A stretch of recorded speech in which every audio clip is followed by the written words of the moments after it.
अस्सलाम वालेकुम dear students, I hope you all are well.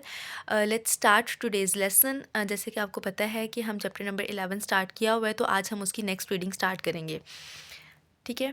However, हम इस स्टोरी के अंदर पढ़ रहे थे कि एक विज़िट था जो नए नए जादू करता था। तो उसने अपना एक जादू जो है वो अपने मेंढक के ऊपर किया, टॉड के ऊपर, और उसके दांत निकल आए। उस मैजिक की वजह से जो टॉड था वो बहुत ज़्यादा हैप्पी था, क्योंकि उसके दांत आने की वजह से वो बहुत सारी चीज़ें खा भी सकता था। और उसको सिर्फ फ्लाइज़ ही नहीं खानी पड़ती थी, वो कैंडीज़ खाता था और वो सब चीज़ें खा सकता था। और वो बहुत ज़्यादा बातें भी करने लग गया क्योंकि दांतों की वजह से। लेकिन जैसे ही उसको दांत मिले वो बहुत ज़्यादा कैंडीज़ खाने लगे, जिससे उसके दांत जो है वो ख़राब हो गए। तो अब आज हम उसका नेक्स्ट पार्ट जो है वो स्टार्ट करेंगे। उससे पहले हम जो है वो वर्ड रीडिंग क्वेश्चन की तरफ देखते हैं। How many sweets do you eat in a day? तो इसका आंसर आपने करना है कि एक दिन में आप कितनी स्वीट्स खाते हैं। ठीक है। अब यहाँ तक हमने रीडिंग कर ली थी। हमने यहाँ तक देखा था कि उसके दांत में जो है वो दर्द स्टार्ट हो गया था बहुत ज़्यादा स्वीट्स खाने की वजह से।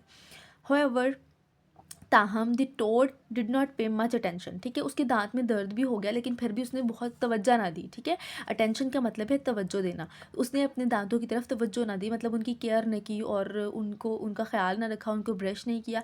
ठीक है, उसने तवज्जो ही नहीं दी। ही थॉट, उसने सोचा, his teeth were too strong for him. उसने सोचा कि उसके दांत बहुत ज़्यादा स्ट्रॉन्ग हैं उसके लिए। ठीक है, उसने सोचा, थॉट का मतलब है उसने सोचा कि उसके दांत बहुत ज़्यादा स्ट्रॉन्ग हैं।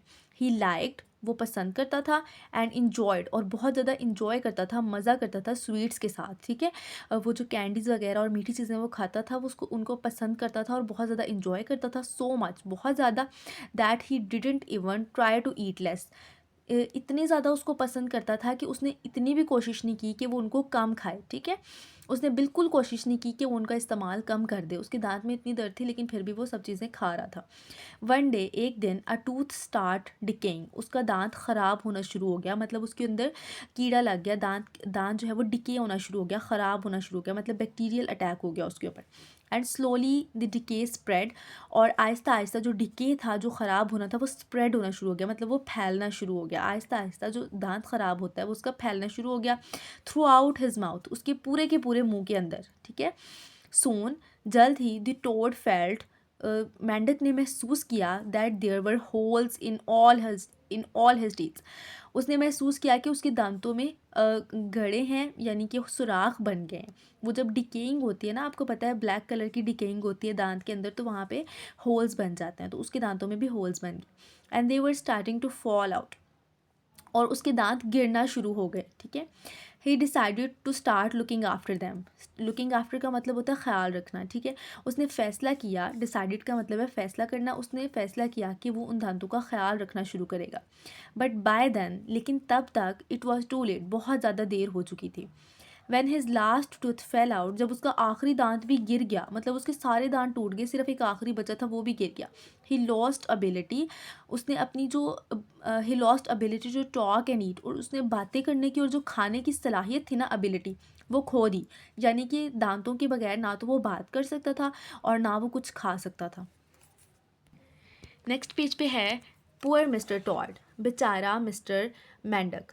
If he hadn't lost that last tooth, अगर उसने अपना आखिरी दांत ना खोया होता, यानी कि अगर उसका आखिरी दांत ना टूटा होता, he could have told the wizard, वो जादूगर को बता सकता था, to give him new teeth, वो जादूगर से कह सकता था कि तुम मुझे नए दांत दे दो अगर उसका एक दांत बच जाता। ठीक है, एंड वुड प्रॉमिस, और वो वादा कर सकता था, प्रॉमिस का मतलब है वादा करना, और वो वादा कर सकता था, to take care of new ones better, और वो जब अगर उसका आखिरी दांत मुंह में बच जाता तो वो जो जादूगर था वो उससे कह सकता था कि मुझे दोबारा से दांत दे दो, और वो उससे वादा कर सकता था कि मैं अब नए दांतों का बिल्कुल अच्छे तरीके से ख्याल रखूँगा। लेकिन उसका तो कोई भी दांत नहीं बचा था, इसलिए वो जादूगर से ये बात भी नहीं कह सकता था। Nothing could be done now, अब कुछ भी नहीं हो सकता था।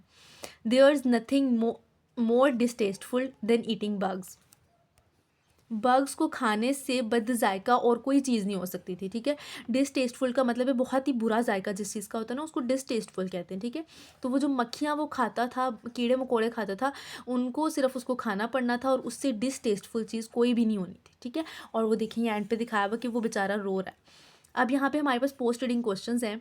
Why should we eat fewer candies, हमें कम कैंडीज़ क्यों खानी चाहिए। हमने पूरी स्टोरी पढ़ी है और हमें पता चला कि उसके पहले दांत थे, अच्छे खासे दांत थे, वो बातें करता था, इतनी सारी चीज़ें खा सकता था, लेकिन बहुत ज़्यादा कैंडीज़ खाने की वजह से उसके दांत ख़राब हो गए और वो अब कुछ भी नहीं खा सकता था। तो आपने बताना है कि why should we eat fewer candies, हम क्यों कम कैंडीज़ खाएं। ठीक है, तो इसका आंसर ये है कि we should eat fewer candies because they damage our teeth and are bad for health. ठीक है, वो हमारे दांतों को ख़राब करती हैं और हमारे दांतों के लिए बहुत ज़्यादा बुरी हैं candies. How will we remain healthy by taking care of our teeth, हमारा हेल्दी रहना हमारे दांतों पर कैसे मुनहसर है, हम कैसे दांतों की केयर करके हेल्दी रह सकते हैं। तो इसका आंसर ये है because clean and healthy teeth help us eat properly and prevent disease.